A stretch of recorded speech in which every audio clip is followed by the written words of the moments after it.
কি রে ভাই, আজকে তো তোর প্রথম স্যালারি পাওয়ার ডেট, তাই না? হ্যাঁ দাদা। তাহলে আজকে ফার্স্ট স্যালারি পেয়ে বাড়ির সবার জন্য কি নিয়ে আসবি? আজকে আমি স্যালারি পাওয়ার পর দুটো শাড়ি নিয়ে আসবো। দুটো শাড়ি? কেন? দুটো মায়ের জন্য।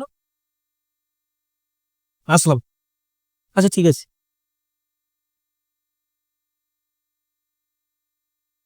কি গো, ভাইয়ের তো আজকে ফার্স্ট স্যালারি, তো আমাদের জন্য কি আনছে কিছু বলেছে তোমার? না, আমাদের জন্য কিছু আনবে তো বলেনি, কিন্তু বলছিল মায়ের জন্য দুটো শাড়ি আনবি। কি, শুধু মায়ের জন্য? এত কষ্ট করে তুমি ওকে পড়াশোনা শিখালে, আর এক চাকরি পেয়ে আমাদেরই ভুলে গেল? মানে? মানেটা কি তুমি বুঝতে পারছো না? ও দুটো শাড়ি নিয়ে এসেছে, তাও আবার মায়ের জন্য। আমাদের জন্য কি কিচ্ছু নয়?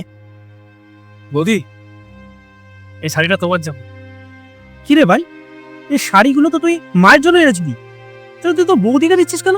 হ্যাঁ, আমি তো মায়ের জন্যই এনেছি। একটা আমার মায়ের জন্য আর একটা বৌদির জন্য। বৌদি তো মায়ের মতনই হয়, তাই না? ঠিক আছে দাদা, বৌদি আমি তাহলে এটা মাকে দিয়ে আসি।